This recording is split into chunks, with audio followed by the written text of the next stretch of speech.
First, the top political story tonight. The BJP has gone after Sonia Gandhi today, accusing her of polarizing voters after her meeting with the Imam of the Jama Masjid of Delhi. The BJP says the Election Commission should intervene, but Sonia Gandhi said today in Raebareli that she's not in the business of polarization. Filing her nomination from Raebareli, Sonia Gandhi brushed off controversy over her meeting with the Shahi Imam of Delhi's Jama Masjid, Syed Imam Bukhari, saying, "We are not in the game or business of polarization." But the BJP has lashed out, calling the meeting a violation of the Model Code of Conduct, asking the Election Commission to intervene. This is absolutely unacceptable. And this is a violation of Code of Conduct also, because you cannot. We expect Election Commission to take suo motu cognizance of this appeal. धर्म गुरु से मिलना, सूफी संत से मिलना सांप्रदायिकता नहीं है। सांप्रदायिकता विचारधारा और सोच की होती है। Politics of polarization once again back at the centre stage. While the Congress has defended the meeting between the Imam Bukhari and Sonia Gandhi, the BJP has termed it as canvassing for votes. This on a day when the Samajwadi Party has released its manifesto promising reservations for minorities as well as a commission for the upper castes. जो कांग्रेस की हालत है, कांग्रेस किसी को भी लेने को तैयार है, किसी से भी मदद लेने को तैयार है, क्योंकि कांग्रेस मान के चल रही है कि उनकी हालत बड़ी पतली है। भाजपा का दूसरा चेहरा है कांग्रेस, उनको इससे कोई लेने देना नहीं कि कौन मुसलमानों के खिलाफ है, कौन मुसलमानों के साथ है। आम मुसलमान जो है उसके ऊपर कोई वोट का असर नहीं पड़ता। The key to this election will be the Muslim vote. Will the Congress benefit or will other parties? With Siddharth Pandey, Amitabh Revi, NDTV. So, is the Congress guilty of trying to polarize voters? Joining us tonight, the Congress's spokesperson Sanjay Jha from Ahmedabad, BJP spokesperson Jai Narayan Vyas, Gaurav Bhatia of the Samajwadi Party joins us tonight, and we have Sankarshan Thakur, the roving editor of the Telegraph, here with us as well. I'll take this question to Sanjay Jha first. Sanjay Jha, the accusation against the BJP is that by saying that the secular vote should not be split and that it should come together, Sonia Gandhi is appealing for votes on religious lines, and it is being seen as the kind of typical cynical politics that parties play on the eve of elections. Your response? Nidhi, first and foremost, I think these are very absurd allegations by a very desperate party which is getting frustrated during this campaign. It was manifested when Mr. Narendra Modi yesterday made a lot of hullabaloo about his chopper being delayed and calling it a Congress conspiracy. So the BJP's reaction is on predictable lines. As far as who is communalizing this election, I have said it to you on your program before. I will repeat it again. This is turning out to be an extremely, perhaps the most polarized election in India's parliamentary history. And there are two examples I want to give you of it, and then the BJP can respond. The first is what happened in Muzaffarnagar, following which the BJP has given tickets to 3 people booked in the Muzaffarnagar riots as Lok Sabha candidates, 3 of them. Imagine the kind of polarized message that is sending out to the people of Uttar Pradesh and to the people of India. The second goes back actually a little more deeper, and this relates to Mr. Modi's government challenging the Sachar committee report as unconstitutional, despite it being actually approved by the High Court, despite protestations by the Gujarat High Court. Now, let me tell you, if you go deep into it, we can talk about the Gujarat riots, Mr. Modi's speeches, and we can go on and on. Sanjay, my but point the is, RSS if Mrs. is Gandhi, running this election. Mrs. This Gandhi election is being controlled by Nagpur. Imam Bukhari says that Sonia Gandhi appealed to him to stop the secular vote from splitting. You don't think that's problematic? To see things in that perspective, although many would say that's maybe the reality of Indian politics. Nidhi, let me tell you what I think I would like as a party spokesperson to be responsible here in terms of reacting to your question. What has Mrs. Gandhi said today in Raebareli? She herself said that we are not in the business of playing politics with secularism. And the truth is that the BJP over the last several years has made a mockery of the word secularism. If you remember when Mr. Advani said pseudo-secularists, for them, secularism for them is nothing but a cosmetic word in India's constitution. And if you look at the BJP today, Lal Krishna Advani's Rath Yatra, which led finally to the destruction of the Babri Masjid, If that gentleman, Mr. Advani, is now a mild, moderate force of the BJP or the face of the BJP, imagine how extreme on the right side under Mr. Narendra Modi has the BJP Okay, gone. so you're saying, and the communal politics is being manifested by the control of the RSS. It is the BJP's job, and therefore Jai Narayan Vyas, actually when you look at the entire discourse in this election, there has been, these claims, counterclaims, so many accusations and counter-attacks. And while the Congress may on one hand be playing very cynical politics with the Muslim vote, as it has done many times in the past, what Sanjay Jha says about the Muzaffarnagar riot accused getting tickets from the BJP is also a point. Is everybody actually polarizing votes in this election for their benefit? Well, Nidhi, if you look at the opinions which can be created for or against a particular philosophy of a political party, yes, every political party polarizes. There is no doubt about it, and every election to that extent, to some extent, tries to polarize the vote in the favor of a particular thought process. Having said this, let me say that for a change I would like to agree with my friend Sanjay Jha. He says this election is going to be a very, very steep polarizing affair in our country. I fully endorse his statement, but for a different reason. This election is going to polarize votes for the vote for a good governance against bad governance. Polarization against the corruption versus clean government. Polarization against the lethargic way of delivering the governance versus a strong government. Polarization which is sort of promising you to keep the inflation and the prices under control. Yes, BJP is going to polarize on all the kind of misdeeds of the UPA 2 government, which this country is paying very dearly why are today. Those and accused therefore, why are those accused in the Muzaffarnagar riots on your given tickets? You haven't answered that question, Mr. Vyas. Why are the Muzaffarnagar riot accused? Well, like I said, it's symptomatic of all parties and what everyone's doing. Let me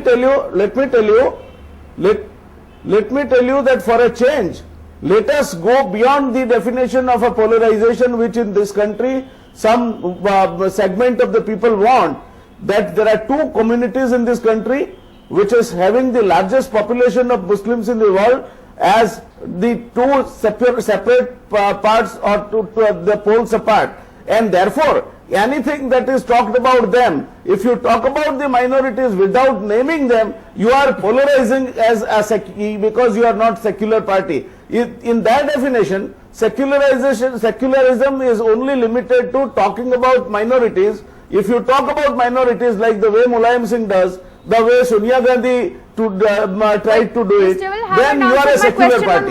But if you talk about let me just get Sankarshan in here. difference on the basis of religion. Okay, one second. Sankarshan, what is the... Okay, the Congress says if Sonia Gandhi has met a... One second, Mr. Vyas. If Sonia Gandhi has met a religious leader, it doesn't mean that we're asking for votes on the basis of religion. Now, Imam Bukhari says, she said, don't let the secular votes split.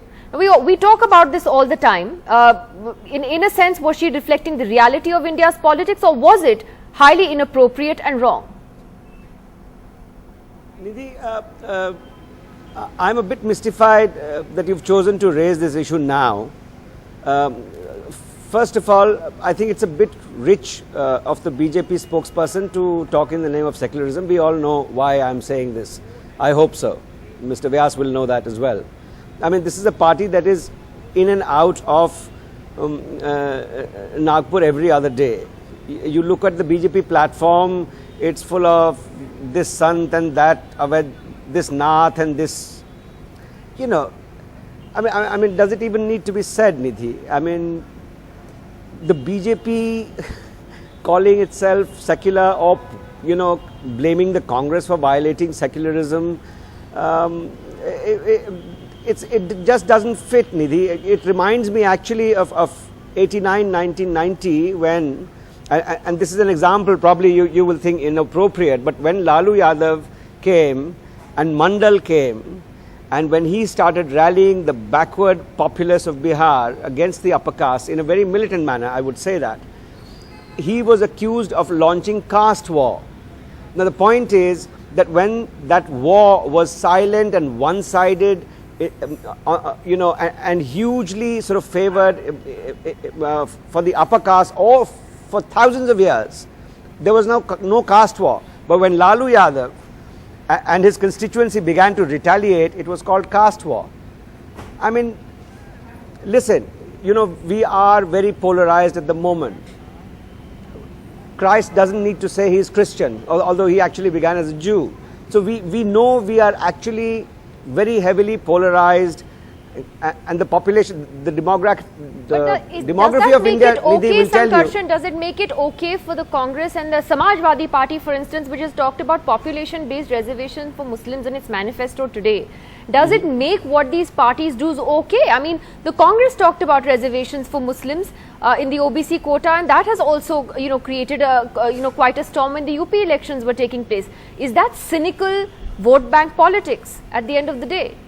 Listen, all parties stand accused of playing cynical vote bank politics. I mean, name me a party, Nidhi, which will not rightly, justly be stand accused of that kind of politics. They all play it. Some play it overtly as a matter of ideology, some play it tactically. Now, I find it very difficult to put in this context the BJP and the Congress on the same platform. And I think everybody understands this. I'm going to take that quickly back to General on the issue of secularism. Essential ideological secularism, the BJP and the Congress are not on the same level. Okay, before I come to Gaurav Bhatia, Mr. Vyas, your quick response to Sankarshan's criticism. Well, I think if your premeditated argument that you are just doling out at this debate, I think this is precisely the argument. If you talk about appeasement to none and justice to all, not based upon any development which is not based upon religion, the development which is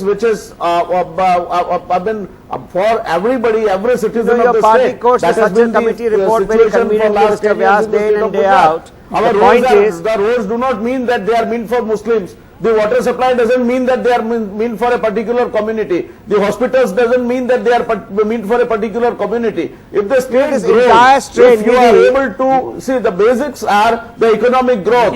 Ultimately, the growth that brings solace, the growth brings comfort to a common man at the ground. Why are you wanting to divide it on this way or that way? And these prophets of secularism, they must go back to the medieval ages when the secularism was invented. And what is the dictionary meaning of it? Okay, one second, let me. I have to say one thing here. This entire argument runs in the face of the Indian Constitution. I believe all of us have read it. And all of us will realize why I am saying this. Because the minorities in this country under the Constitution are given or have been sort of set aside for certain privileges, certain positive discrimination. So to say everyone is equal is very fine. On paper is a fine argument. Then you should not have SCs and STs, you should not have backwards, you should not have OBCs. I mean, what kind of argument is this in a country of such disparity?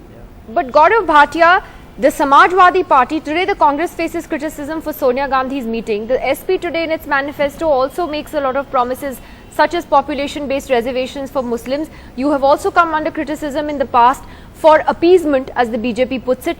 What would be your argument to that today? We're not coming out of the same cycle of politics. Whatever the Samajwadi Party has earlier promised in the 2012 elections and have later implemented, or have promised today in the 2014 manifesto, is nothing but what has been recommended in the Sachar committee report. And therefore, I think it was the principal duty of the Congress party, which had constituted this commission, to implement the recommendations of the committee. They have not done so. Now, one very important point I would like to raise, and that is what we need to see is, to judge whether it is communal politics or not, is, first of all, is a party spreading hatred amongst communities, or is a party talking about upliftment of a particular community? I think the two cannot be put in the same basket. And secondly, what is the consistency of the stand of the party? like the Congress started talking about reservation for minorities. Mr. Salman Khurshid made a statement during the 2012 elections and later forgot about it.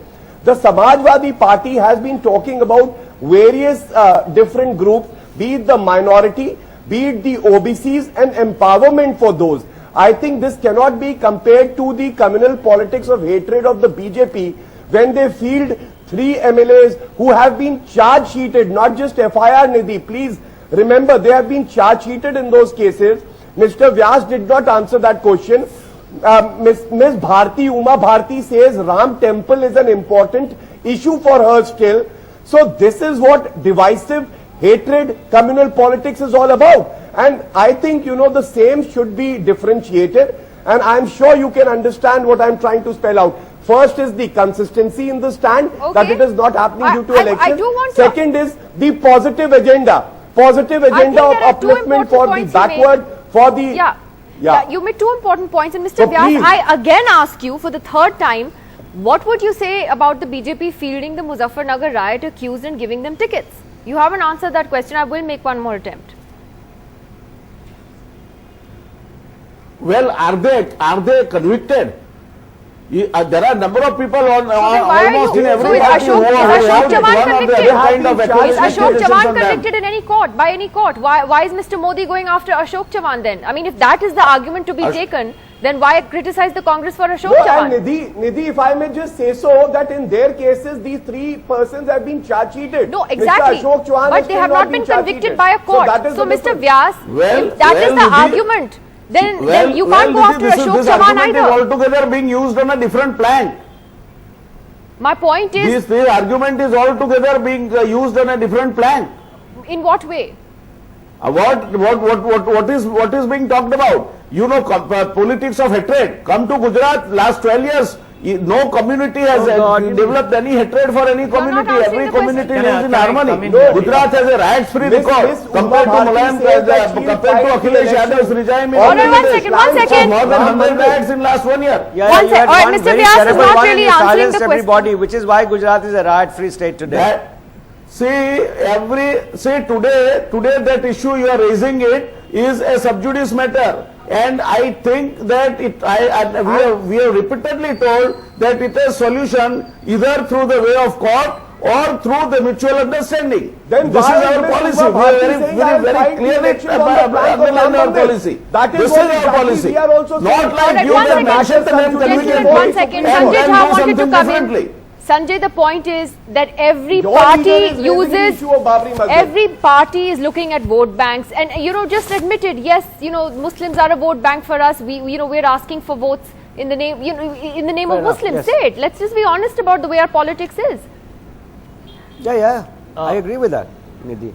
Nidhi, let me tell you, just to take forward what Sankarshan said, and this is I mean taking forward the point, in any democratic world, in any society that is civilized, it's a responsibility of the government to try and lift the lives and the livelihood and the quality of the existence of people who live in the margins, who are disadvantaged, who are minorities. Now, every time there is an expenditure done, which is, by the way, constitutionally guaranteed, you find the BJP turns it around to call it minority appeasement. And I will go back to the Sachar committee because Mr. Vyas comes from there. And let me, give me 1 minute to explain that. The Prime Minister constituted the Sachar committee. Why? Because there was evidence on ground statistically to say that the Muslims were worse off in number of areas, and not just the Muslims, the minorities and a larger base. And let me tell you what the pre-matric scholarship scheme was. It was to help young children with their studies. And the central government was funding 75% of it. And these are Muslims, these are Parsis, they are Buddhists, there are Sikhs, and there are Christians. What does the Gujarat government do? The Gujarat government doesn't spend that money, not even their own 25% expenditure. They say it's unconstitutional. They go to the High Court rejects it. And now the matter goes to the Supreme Court. Now, where do you see the intent of Mr. Narendra Modi or the BJP government here? I mean, this is an issue that, in my opinion, is symptomatic of the mindset. We can debate about the Muzaffarnagar riot victims, and he will take recourse to say the matter is sub judice. Fair enough. Can you explain this logic? There is no logic. You're contesting something by defying the Constitution of India, defying your own High Court, trying to stymie the whole issue and deny the minorities in India what is their Jai-Narayan rights. Vyas needs to And respond to that. say that Jai-Narayan we Vyas. should try and look at it from a larger perspective. Mr. Vyas. Well, Nidhi out, the first response first, Congress, today even in their campaigning, they are trying to take the credit for everything good that has been done in this country, saying that we have ruled for, out of 60 years, we have ruled for 50 years. And therefore, whatever good has happened to this country, that is because of Congress. Please now, answer if you are saying that, in the same breath, you should own up also the pathetic condition of the minorities about which you are so sympathetic today. You were ruling for 50 years. What have you done? You have done precious little for them. Why Sachar committee was required to be appointed? In fact, it is obstructing a judgment. Mr. Vyas, your government under Modi is obstructing the flow of aid and financial All right, assistance. I'm just going to take quick last comments. You're not even allowing young children. Gaurav Bhatia. Allowing young children to get tuitions. Sanjay and Mr. Vyas, one sec. Gaurav Bhatia, quick last comments from you and Sankarshan tonight. Yes. Yeah, Nidhi, I would like to just say this, that look at the double standards of BJP. When it comes to giving ticket to the accused three MLAs, the matter is sub judice. But when it comes to Uma Bharti saying that I'll fight the elections on the plank of Ram Mandir, when the matter is sub judice before the Supreme Court, they do not, cancel her ticket. Second, very important point is when the BJP becomes a perpetrator of crime, the effect of such crime is that the minorities consolidate. It is very evident that no Muslim candidate has been fielded by the BJP in the state of UP. And these are the kind of actions which instill fear and insecurity in the minds of minority. I think they need to look into their system and rectify their mistakes. All right, I have to leave it at that tonight. Clearly, again, as we say every night, a very bitter election, and one in which there are many accusations and counter accusations, and in which clearly a lot of bitter divisions between all political parties on several issues. Thank you very much to all of you for joining us.